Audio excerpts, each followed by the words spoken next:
Бүгін 30 декабрда Жогорку Кеңештин депутаты Жеңишбек Токторбаев Сузактагы ыры сайыл өкмөтүнүн тургундары менен жолукту. Ички иштер министрине жөнөткөн менин голосовой сообщением.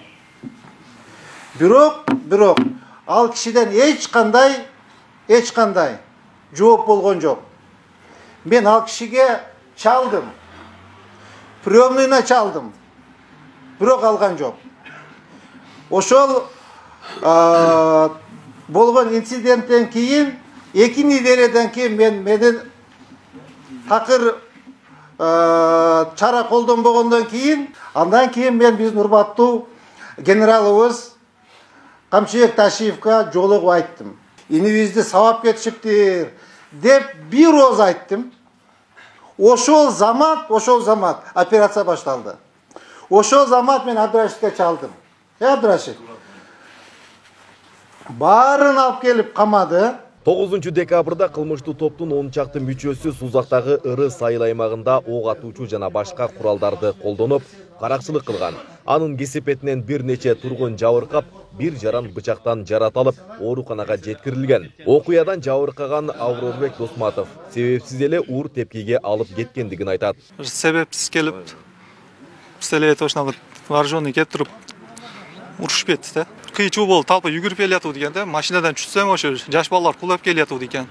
Кийин токта деп жаныңга барганымда ушу уруп кетишти да. УКМКны башчыларга ыраазычылык билдиремин да. Ошо милиция тарафынан 12 күн больницада жаттым. Бирөө барып караганы жок да. Келип туруп эмне болду, показаниям алганы жок. Ошо 12 күн жаткан болсом чыгышымдан 1 күн алдын келип, мындай мажбур алып келишипти да. Ошондон показания алып, онго да айтсак да укканы жок. Жабырлануучулардын кайрылганына жана жетиштүү материалдардын бар экенине карабастан, Сузактын милиция кызматкерлери кылмыштуу топтун мүчөлөрүн кармоо боюнча тийиштүү чараларды көрүшкөн эмес. Мындан улам айыл тургундары Жогорку Кеңештин депутаты Жеңишбек Токторбаевга кайрылып, УКМК кызматкерлерин ыкчам чара көргөндүгүнө ыраазычылык билдиришет. Биз билгенибиз, өзүбүз ГКМБ, уларды главный генерал Камчыбек Кыдыршаевич шулар момент действие кылып, момент реагация кылып, шуну берген үчүн шулардан ыраазычылыгыбызды ошолорго айтабыз. Bizi Kırgızistan'da hem zakon kak falan işleştiğini şular da arkasından körüp aldık. Deputatlarga жаздык, Жеңишбек Токторбаевга жаздык. Ana arkasından sırası УКМК'nın Торгасыга жаздык. Жазуудугла sırası biz 25 günü жаздык. Oş günü tünde уже bizge результат кылып беришти. Başka kayra turgan жерimiz kalbay ailasılıktan şu çoğunga çıktık da hayır. Торгаға чыкканымыздан кейін бізге результат кылып берди. Чоң рахмат аларга дагы.